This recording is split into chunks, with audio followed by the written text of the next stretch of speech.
Can't get blood from a stone, but Providence better come up with some cash. The battle over Providence school funding continues with a win for the state over the city and approval to hold millions back until Providence ponies up. NBC 10's Gabrielle Caracciolo is live in Providence, where the judge just explained his decision. Gabrielle, how will this affect things like school sports that were on the chopping block? Patrice, Jean, there's still a lot up in the air tonight. Next week, a new hearing will determine how much money exactly is at play here, and that decision in turn will impact what cuts are made where.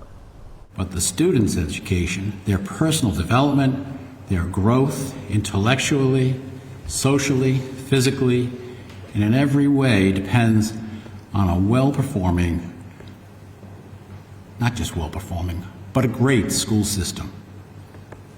They depend on you. Providence school students are stuck in the middle of a funding battle between the city and the state-run district. A new ruling today siding with the state, saying the city must pay. If the city does not pay, the state can withhold payments that are flowing to the city for other purposes. It seems clear that the city is behind and the money will be withheld.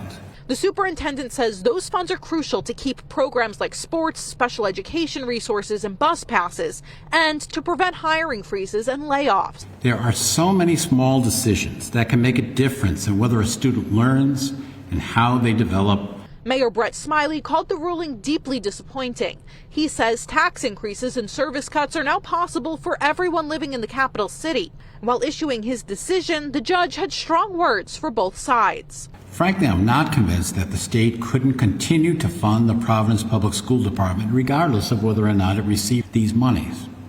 After all, whether or not the money comes from the school department, the state still has the ultimate responsibility to run the schools. It bothers me deeply to find that the city has not made a strong showing of prevailing on the merits.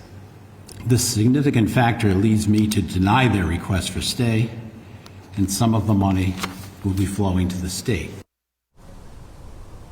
The city council today says this decision threatens the capital city's financial stability. They blame all of this on bad budgeting on the school district's part. Today, the school district and the State Department of Education, though, say this win will lessen the impact on projected cuts, but it's still unclear what cuts will have to be made where.